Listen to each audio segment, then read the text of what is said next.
Hello friends, स्वागत है आप सभी को आपके अपने चैनल स्कोर मेकर पे। आज हम लोग फिर से क्लास 10 का एक बहुत ही इंपॉर्टेंट टॉपिक पढ़ने वाले हैं जिसका नाम है संरचना सूत्र, जिसका स्ट्रक्चर फार्मूला। हालांकि जितना यहाँ पे जो बोर्ड पे लिखा गया क्वेश्चन है वो प्रीवियस ईयर क्वेश्चन है जो लगातार हर साल पूछे गए हैं और ये हर बार 2 ही मार्क्स में पूछे गए हैं और 5 मार्क्स में जब भी पूछा जाता है ना तो सबको मिक्स करके एक साथ 5 मार्क्स में पूछा जाता है। यानी ये वीडियो आप लोगों के लिए बहुत ही बेनिफिट वाला रहेगा। तो आइए हम लोग आज सीखते हैं एसिडिक एसिड और ये सब बाकी सब का स्ट्रक्चर फार्मूला बनाने के लिए। सबसे पहले जो हमारा नो एसिडिक एसिड है जिसका जो फार्मूला होता है CH3COOH, कार्बोक्सिल समूह का ही है। इसमें क्या है, C कार्बन हमेशा सिंगल बॉन्ड से जुड़ता है। यहाँ इसमें दो कार्बन है तो 2 कार्बन को सिंगल बॉन्ड से पहले जोड़ देंगे इस तरह से। उसके बाद इसके साथ इसका वैलेंसी 4 होता है कार्बन का, और इसका वैलेंसी पूरा करने के लिए सिंगल बॉन्ड से इसमें टोटल 4 हाइड्रोजन या किसी अदर एलिमेंट को जोड़ा जाता है। तो हमारे पास टोटल 2 हाइड्रोजन कार्बन है जो कि हम ऑलरेडी लिख चुके हैं। उसके साथ फिर मेरा ऑक्सीजन है और ऑक्सीजन हमेशा डबल बॉन्ड से जुड़ता है। इसके जो वैलेंसी होता है ना वो 2 होता है, इसलिए डबल बॉन्ड से जुड़ता है। तो इस कार्बन के साथ हम एक ऑक्सीजन इधर जोड़ दिए और दूसरा ऑक्सीजन इधर जोड़ दिया और इस ऑक्सीजन के साथ हाइड्रोजन यहाँ जुड़ेगा, बाकी जो 3 हाइड्रोजन है इसके साथ जुड़ेगा और इस तरह से स्ट्रक्चर फार्मूला एसिटिक अम्ल का बनेगा। यहाँ पे इस कार्बन का वैलेंसी 4 होता है, इसलिए इस टोटल 4 बॉन्ड बनाएगा, एक इधर और 2 ऊपर, टोटल 4 इसका हो गया।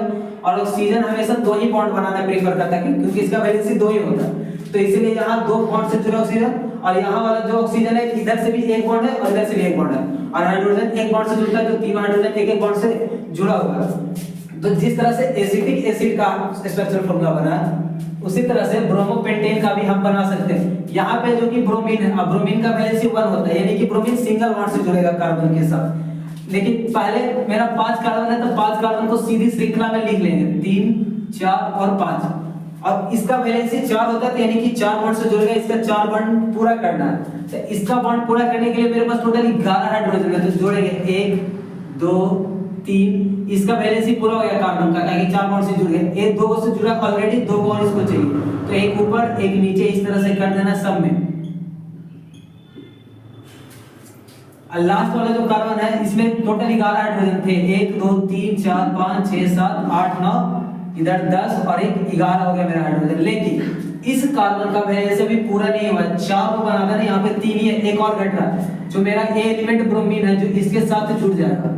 तो इस तरह से ब्रोमोपेंटेन का भी स्ट्रक्चर फार्मूला हो गया कंप्लीट। अब जो बचा मेरा ब्रोमोप्रोपेन है, तब ब्रोमोप्रोपेन भी मेरा सेम टू सेम वही चीज है। यहाँ पे था ब्रोमोपेंटेन वहां ब्रोमोप्रोपेन, दोनों के साथ ब्रोमीन था, इसके साथ भी ब्रोमीन था, यानी कि ये भी सेम टू सेम इसके जैसे बनेगा।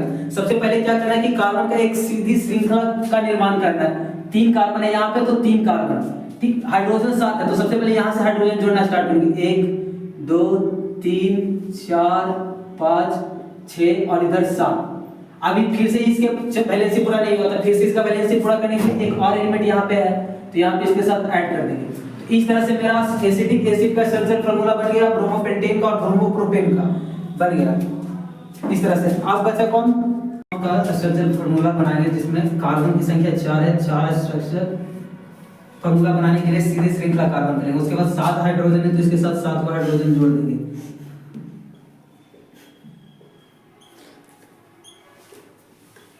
1 2 3 4 5 6 7 7 हो गया। अब यहाँ पे ऑक्सीजन है तो ऑक्सीजन को यहाँ जोड़ देंगे और एक हाइड्रोजन है तो हाइड्रोजन यहाँ जुड़ जाएगा। अब हो गया 7 हाइड्रोजन, 1 2 3 4 5 6 7 हाइड्रोजन, फिर एक यहाँ हाइड्रोजन तो वही हाइड्रोजन यहाँ गया और एक ऑक्सीजन तो डबल बॉन्ड से ऑक्सीजन। अब यहाँ भी 4 वैलेंसी पूरा, यहाँ भी 4 वैलेंसी पूरा, इस तरह से प्रोपेनॉन का भी हो गया। अब अच्छा बेंजीन, बेंजीन का इस सबसे थोड़ा हार्डर स्ट्रक्चर होता है, इसका डायरेक्ट इस तरह से बना दिया जाता है।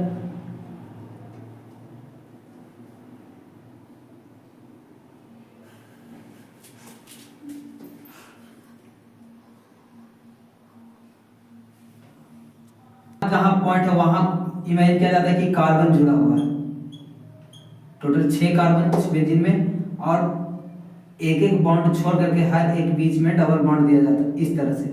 और कार्बन के साथ हाइड्रोजन जुड़ा हुआ, डायरेक्ट ऐसे भी बना सकते हैं, नहीं तो सिर्फ इस सर्कल बना के छोड़ सकते हैं, ये भी मेरा बेंजीन ही होगा। अगर इसको और बेहतर बनाना हो ना तो इसको ऐसे बना सकते हैं, कार्बन फिर यहाँ पे कार्बन फिर इस तरह से।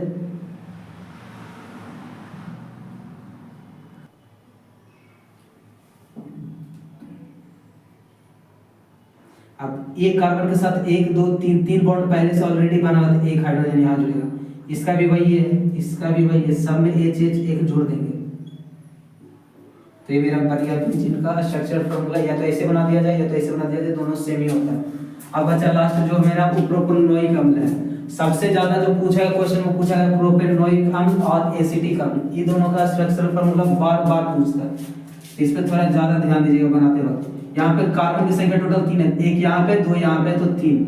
फिर हाइड्रोजन है, हाइड्रोजन को ऐड करेंगे, 1 2 3 4 और इधर 5। उसके बाद यहाँ ऑक्सीजन 2 गो है, ऑक्सीजन यहाँ पे 2 है, तो डबल बॉन्ड से यहाँ जोड़ देंगे ऑक्सीजन को, फिर यहाँ जोड़ देंगे ऑक्सीजन को, और उसके बाद हाइड्रोजन को यहाँ जोड़ देंगे।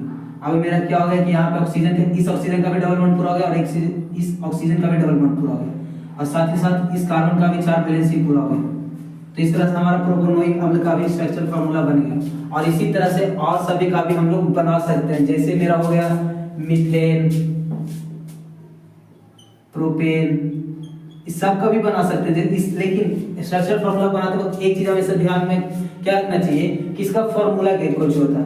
अब मीथेन का फार्मूला होता है CH4, प्रोपेन का होता है C3H7। अच्छा एक पहले समझ लेते हैं मीथेन का, यहाँ पर स्ट्रक्चर जगह थोड़ा कम है, तो अगर मीथेन का अगर बोल दिया जाए स्ट्रक्चर फार्मूला बनाने के लिए, तो मीथेन के पास तो कार्बन एक ही है, एक कार्बन दे देंगे, लेकिन इसके साथ हाइड्रोजन 4 है, और हर कार्बन चाहता है कि मेरे पास टोटल 4 बॉन्ड वाले बने, क्योंकि इसका वैलेंसी 4 होता है। तो इसके साथ हाइड्रोजन है, हाइड्रोजन इसके साथ जुड़ जाएगा चारों तरफ, और इस तरह से हाइड्रोजन का भी बन जाएगा स्ट्रक्चर फार्मूला। यानी कितना भी बोले स्ट्रक्चर फार्मूला, अगर हमको फार्मूला पता है और वैलेंसी उसका पता है, तो किसी भी कंपाउंड का हम स्ट्रक्चर फार्मूला तैयार कर सकते हैं। इस वीडियो में यही तक।